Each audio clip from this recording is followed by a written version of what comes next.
ನಮಸ್ಕಾರ ಎಲ್ಲರಿಗೂ ಮದರ್ಸ್ ರೆಸಿಪೀಸ್ಗೆ ಸ್ವಾಗತ. ಇವತ್ತು ತುಂಬ ಸಾಫ್ಟಾಗಿ ಹಾಗೆಯೇ ರುಚಿಯಾಗಿ ಕೇಸರಿಬಾತ್ ಯಾವ ರೀತಿ ಮಾಡೋದು ಅಂತ ತೋರಿಸ್ತಾ ಇದ್ದೀನಿ. ತುಂಬ ಈಸಿಯಾಗಿ ಕೇಸರಿಬಾತನ್ನು ಮಾಡ್ಬೋದು. ಹಾಗಾದರೆ ಬನ್ನಿ ಇದನ್ನು ಯಾವ ರೀತಿ ಮಾಡೋದು ಅಂತ ನೋಡೋಣ.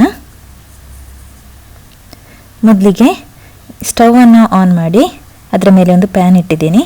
ಇಲ್ಲಿ ನಾನು ಕೇಸರಿಬಾತ್ ಮಾಡೋಕ್ಕೆ 3/4 ಕಪ್ಪಷ್ಟು ತುಪ್ಪನ ತಗೊಳ್ತಾ ಇದ್ದೀನಿ. ಇದರಲ್ಲಿ 2 ಸ್ಪೂನಷ್ಟು ತುಪ್ಪನ ಈಗ ನಾನು ಪ್ಯಾನಿಗೆ ಹಾಕ್ಕೊಳ್ತಾ ಇದ್ದೀನಿ. ಈ ತುಪ್ಪ ಸ್ವಲ್ಪ ಬಿಸಿ ಆಗಬೇಕು. ಆಮೇಲೆ 1 ಸ್ಪೂನಷ್ಟು ನಾನು ಗೋಡಂಬಿನ ಹಾಕ್ಕೊಳ್ತಾ ಇದ್ದೀನಿ. ಇದನ್ನು ಸ್ವಲ್ಪ ಹೊತ್ತು ಚೆನ್ನಾಗಿ ಹುರ್ಕೊಳ್ಬೇಕು. ಸ್ವಲ್ಪ ಹೊತ್ತು ಹುರ್ಕೊಂಡಾದ್ಮೇಲೆ ಇದಕ್ಕೆ 1 ಸ್ಪೂನಷ್ಟು ದ್ರಾಕ್ಷಿನ ಹಾಕ್ಕೊಳ್ತಾ ಇದ್ದೀನಿ. ಗೋಡಂಬಿ ದ್ರಾಕ್ಷಿ ಕೇಸರಿಬಾತಲ್ಲಿದ್ದರೆ ತುಂಬ ರುಚಿಯಾಗಿರುತ್ತೆ ತಿನ್ನೋಕ್ಕೆ. ಇದನ್ನು ಈ ರೀತಿ ಚೆನ್ನಾಗಿ ಕಲರ್ ಚೇಂಜ್ ಆಗೋವರೆಗೂ ಹುರ್ಕೊಳ್ಳಿ. ಇವಾಗ ನೋಡಿ ಕಲರ್ ಚೇಂಜ್ ಆಗಿದೆ. ಇದನ್ನೀಗ ಒಂದು ಪ್ಲೇಟಿಗೆ ಹಾಕ್ಕೊಳ್ತಾ ಇದ್ದೀನಿ.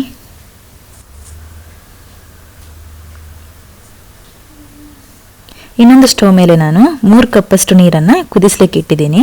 ಯಾವ ಕಪ್ಪಲ್ಲಿ ರವೆ ತೊಗೊಂಡಿದ್ದೀನಿ ನೋಡಿ ಆ ಕಪ್ಪಲ್ಲಿ ನಾನು ನೀರನ್ನು ಕುದಿಸ್ಲಿಕ್ಕೆ ಇಟ್ಟಿದ್ದೀನಿ. ಇವಾಗ ಅದೇ ಪ್ಯಾನಿಗೆ ಇಲ್ಲಿ ನಾನು 2 ಸ್ಪೂನಷ್ಟು ತುಪ್ಪನ ಹಾಕ್ಕೊಂಡಿದ್ದೀನಿ. 1 ಕಪ್ಪಷ್ಟು ನಾನು ಬಾಂಬೆ ರವನ ಹಾಕ್ಕೊಳ್ತಾ ಇದ್ದೀನಿ. ಇದನ್ನು 4 ರಿಂದ 5 ನಿಮಿಷ ಹುರ್ಕೊಳ್ಬೇಕು. ಹುರ್ಕೊಳ್ಳುವಾಗ 2 ರಿಂದ 3 ಸ್ಪೂನಷ್ಟು ತುಪ್ಪ ಆದರೂ ಹಾಕ್ಕೊಳ್ಬೇಕು. ಇದನ್ನು ಈ ರೀತಿ ಚೆನ್ನಾಗಿ ಹುರ್ಕೊಳ್ಳಿ. ಮೀಡಿಯಂ ಫ್ಲೇಮಲ್ಲಿ ಇಟ್ಟು ಇದನ್ನು ಚೆನ್ನಾಗಿ ಹುರ್ಕೊಳ್ಬೇಕು. ಕಲರ್ ಸ್ವಲ್ಪ ಚೇಂಜ್ ಆಗೋವರೆಗೂ ಹುರ್ಕೊಂಡ್ರೆ ಸಾಕು.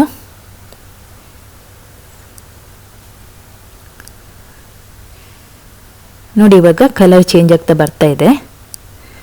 ಇದಕ್ಕೀಗ ಕುದಿಸ್ಲಿಕ್ಕೆ ಇಟ್ಟಿದ್ವಲ್ಲ ನೀರು, ಅದನ್ನು ಸ್ವಲ್ಪ ಸ್ವಲ್ಪ ಹಾಕ್ಕೊಳ್ತಾ ಮಿಕ್ಸ್ ಮಾಡ್ತಾ ಇರಿ. ಗಂಟಾಗದಾಗೆ ಇದನ್ನು ಚೆನ್ನಾಗಿ ಮಿಕ್ಸ್ ಮಾಡ್ತಾ ಇರಬೇಕು. ಸ್ವಲ್ಪ ಸ್ವಲ್ಪ ನೀರು ಹಾಕಿ ಮಿಕ್ಸ್ ಮಾಡ್ತಾ ಇರಿ. ನಾನಿಲ್ಲಿ 3 ಕಪ್ಪಷ್ಟು ನೀರನ್ನು ತೊಗೊಂಡಿದ್ದೀನಿ. ಯಾವ ಕಪ್ಪಲ್ಲಿ ರವೆ ತೊಗೊಂಡಿದ್ದೀನಿ ನೋಡಿ ಆ ಕಪ್ಪಲ್ಲಿ 3 ಕಪ್ಪಷ್ಟು ನೀರನ್ನು ತೊಗೊಂಡಿದ್ದೀನಿ. ಸ್ವಲ್ಪ ಸಾಫ್ಟಾಗಿ ಬರಲಿ ಅಂತ ನಾನು 3 ಕಪ್ಪಷ್ಟು ನೀರನ್ನು ತೊಗೊಂಡಿದ್ದೀನಿ. ನಿಮಗೆ ಸ್ವಲ್ಪ ಪುಡಿಯಾಗಿ ಬರಬೇಕಾದ್ರೆ ನೀವು 2 ಕಪ್ಪಷ್ಟು ನೀರನ್ನು ತೊಗೊಳ್ಳಿ.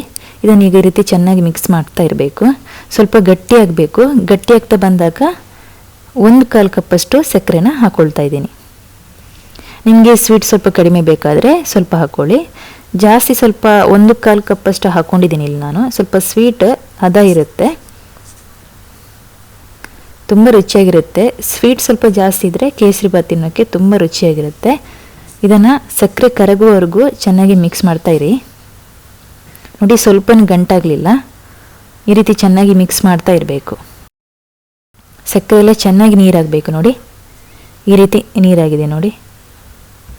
ಇದಕ್ಕೀಗ ನಾನು 3 ಸ್ಪೂನಷ್ಟು ತುಪ್ಪನ ಹಾಕ್ಕೊಳ್ತಾ ಇದ್ದೀನಿ.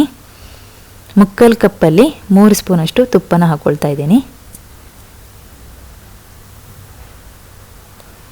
ಈ ರೀತಿ ಚೆನ್ನಾಗಿ ಮಿಕ್ಸ್ ಮಾಡ್ತಾ ಇರಿ. ತುಪ್ಪ ಹಾಕೋದ್ರಿಂದ ಟೇಸ್ಟ್ ಇನ್ನೂ ತುಂಬ ರುಚಿಯಾಗಿರುತ್ತೆ.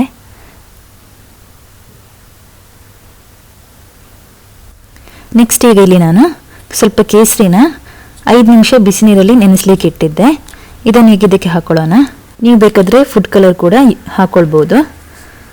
ಫುಡ್ ಕಲರ್ ಹಾಕೋದ್ರಿಂದ ಆರೋಗ್ಯಕ್ಕೂ ಒಳ್ಳೆಯದಲ್ಲ. ಆದ್ದರಿಂದ ನಾನಿಲ್ಲಿ ಕೇಸರಿನ ಹಾಕ್ಕೊಂಡಿದ್ದೀನಿ.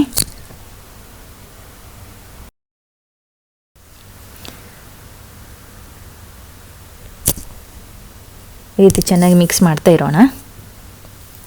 ಇದಕ್ಕೆ ಉಳಿದ ತುಪ್ಪವನ್ನು ಕೂಡ ಹಾಕ್ಕೊಳ್ತಾ ಇದ್ದೀನಿ ನಾನು.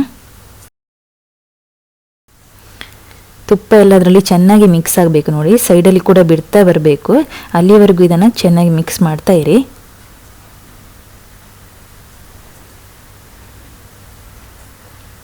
ನೋಡಿ ಸೈಡಲ್ಲೆಲ್ಲ ತುಪ್ಪ ಚೆನ್ನಾಗಿ ಬಿಡ್ತಾ ಇದೆ. ಎಷ್ಟು ಸಾಫ್ಟಾಗಿ ಬಂದಿದೆ ನೋಡಿ. ಎಲ್ಲೂ ಅಂಟಿಲ್ಲ, ಅಷ್ಟು ತುಂಬ ಸಾಫ್ಟಾಗಿದೆ. ಇದಕ್ಕೆ ಕೊನೆಗೆ ನಾನು ಏಲಕ್ಕಿ ಪುಡಿನ ಹಾಕ್ಕೊಳ್ತಾ ಇದ್ದೀನಿ. ಹಾಗೆಯೇ ಹುರಿದಿಟ್ಟ ಗೋಡಂಬಿ ದ್ರಾಕ್ಷಿನ ಕೂಡ ಹಾಕ್ಕೊಳ್ತಾ ಇದ್ದೀನಿ. ಹಾಕ್ಬಿಟ್ಟು ಒಮ್ಮೆ ಈ ರೀತಿ ಚೆನ್ನಾಗಿ ಮಿಕ್ಸ್ ಮಾಡ್ಕೊಳ್ಳಿ.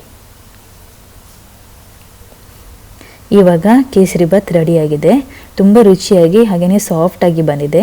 ನೀವು ಇದೇ ಥರ ಮನೆಯಲ್ಲಿ ಟ್ರೈ ಮಾಡಿ. ಹಾಗೆ ನಿಮ್ಮ ಅಭಿಪ್ರಾಯವನ್ನು ಕಮೆಂಟಲ್ಲಿ ತಿಳಿಸಿ. ನನ್ನ ಈ ರೆಸಿಪಿ ನಿಮಗೆ ಇಷ್ಟ ಆದರೆ ಪ್ಲೀಸ್ ಸಬ್ಸ್ಕ್ರೈಬ್ ಮಾಡಿ, ಲೈಕ್ ಮಾಡಿ, ಶೇರ್ ಮಾಡಿ. ನನ್ನ ಈ ಚಾನಲನ್ನು ಸಪೋರ್ಟ್ ಮಾಡ್ತಾ ಇರಿ.